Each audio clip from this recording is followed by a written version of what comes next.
Alors si le rouget est vraiment, c'est vrai, le poisson emblématique de la Méditerranée, il y a une plante qui est l'emblème de la Côte d'Azur, c'est le mimosa. Ah oui. On va partir dans le massif de Tanneron. Mais juste avant, je vais raconter cette histoire parce qu'elle commence en 1800 lorsque les navires de Napoléon ramènent les graines d'Australie. Et on commence les premières plantations dans le parc de l'Empereur pour faire plaisir à Joséphine de Beauharnais, bien entendu. Alors c'est une curiosité rare pendant plus d'un siècle et on tente pour la première fois de cultiver en pleine terre, ici, dans la région, le mimosa, il y a 150 ans. Attention, ça reste une production artisanale, ce qui rend l'or de la côte si précieux. Premier jour de soleil en février dernier sur le massif tout coloré de jaune du Tanneron. La récolte de mimosa peut commencer.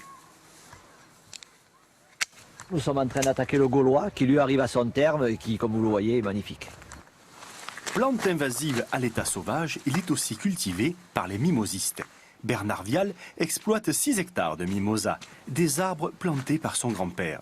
Lorsqu'il est cueilli, le mimosa n'est pas encore complètement fleuri. Au fil des décennies, les producteurs ont trouvé le moyen de gérer la période de floraison dans la forcerie. Cette pièce chauffée au taux d'humidité de près de 95%. Ici, les fleurs s'ouvrent à la demande. Nous travaillons avec 4 variétés qui sont le Mirandol, le Gaulois, le Rustica et le Petit Vert. Ça nous permet de ne pas avoir de creux entre chaque variété. Nous pouvons entamer une saison et aller jusqu'au bout sans coupure avec la floraison du mimosa. Depuis 150 ans, la fleur est aussi utilisée par l'industrie du parfum à Grasse. Là. Celui-là fait son poids. Hein. Ouais. 66. Le lendemain, dès l'aube, les fleurs seront livrées à Grasse.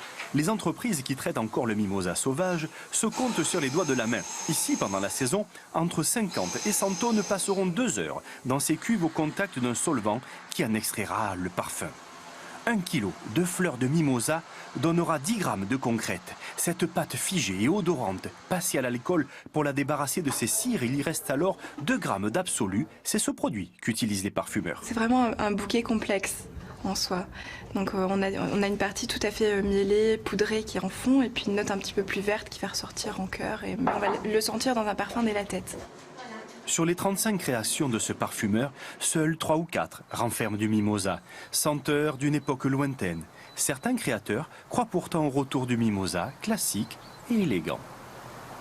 Alors, il y a 1200 espèces de mimosa dans le monde. À peu près 400 se sont épanouis sur la Côte d'Azur et 6 ont été sélectionnés par les pépiniéristes pour le côté à la fois robuste et la belle fleur que vous trouvez dans vos jardins. Alors c'est vrai que le mimosa c'est un petit peu envahissant, hein, c'est une croissance vraiment ultra rapide, c'est ce qui fait sa force. Et on va le trouver en gros de l'Estérel jusqu'à la Ligurie, c'est-à-dire la frontière italienne, même parfois un petit peu au détriment des chênes de Liège, des pins et des arbousiers. Et même la route du mimosa, Nathalie Simon, oui. Je sais que tu aimes bien la faire à vélo. Oui, parce que c'est entre Bormes, les mimosas et ici, et on peut déambuler et vraiment voir en ce moment, hein, entre janvier et mars, alors là c'est presque terminé le mimosa en fleurs. Mais attention, parce que si vous faites partie des 20% de la population qui sont allergiques, très attention, le mimosa est allergène et notamment au moment de la floraison. Donc quand il y a du vent, vous évitez de vous retrouver au milieu des mimosas. Mais qu'est-ce que c'est beau, ces arbres, ces bouquets jaunes, ces boules jaunes, c'est magnifique. Bah, ça met du soleil dans la C'est l'or nature, de la hein. Côte d'Azur. Donc il n'y a pas que du jaune alors pour le mimosa. Oui, mais tu as 1200 espèces quand même. Tu adores forcément, tu en as peut-être quelques-unes qui n'ont pas vraiment jaune, mais